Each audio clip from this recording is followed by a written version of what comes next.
can't emphasize enough how important the eyes are to contributing to our appearance in general and to a youthful appearance specifically. The eyes in Western society command all our attention. They 90% of the time when we have a discussion with somebody else in Western society, we're looking eye to eye. And as I've said before, that's how we develop the experience, the expression rather in English, that we're going to see eye to eye. It's because we spend so much time looking at the other person's eyes. So any defect, anything wrong around the eyes is going to disproportionately distract and detract from the person's appearance. So that we have to do everything. When I try to prioritize with patients, what is the most important thing? If you have to set your priorities, what are the most important things to concentrate on?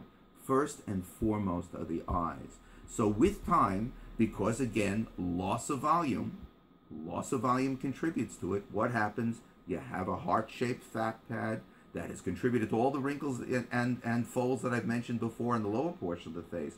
But what happens when that heart-shaped fat pad that sat all the way up here in the face, up to less than a quarter of an inch, about 2 millimeters below the lashes of the lower lid, sat in this heart-shaped form there in youth, supported everything, kept everything up in the area below, and kept this area nice and smooth, so there was an even transition between the cheek and the lashes area. Now, what happens when that fat pad shrinks? Yes, well, we talked about all the devastating effects that happen to the lower portion of the face from the loss of the fat pad. But what happens when this area loses the fat that's supporting it?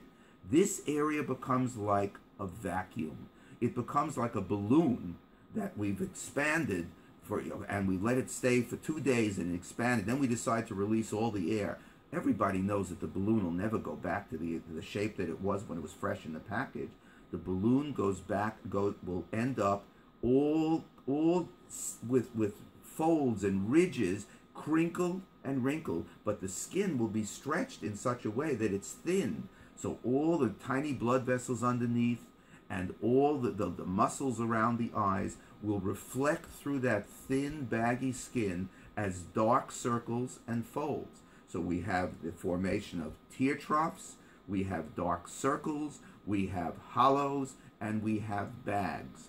Now, since I've just said that the key to being able to restore the face is and the neck and the hands for that matter is restoration of volume, think how easy it can be to restore the volume to that area right below the eyes in a heart-shaped fashion, so that now there's a smooth transition between the cheek fat pad, or the remnant of, in the case of after the age of 40, and there's a smooth transition up towards the lashes.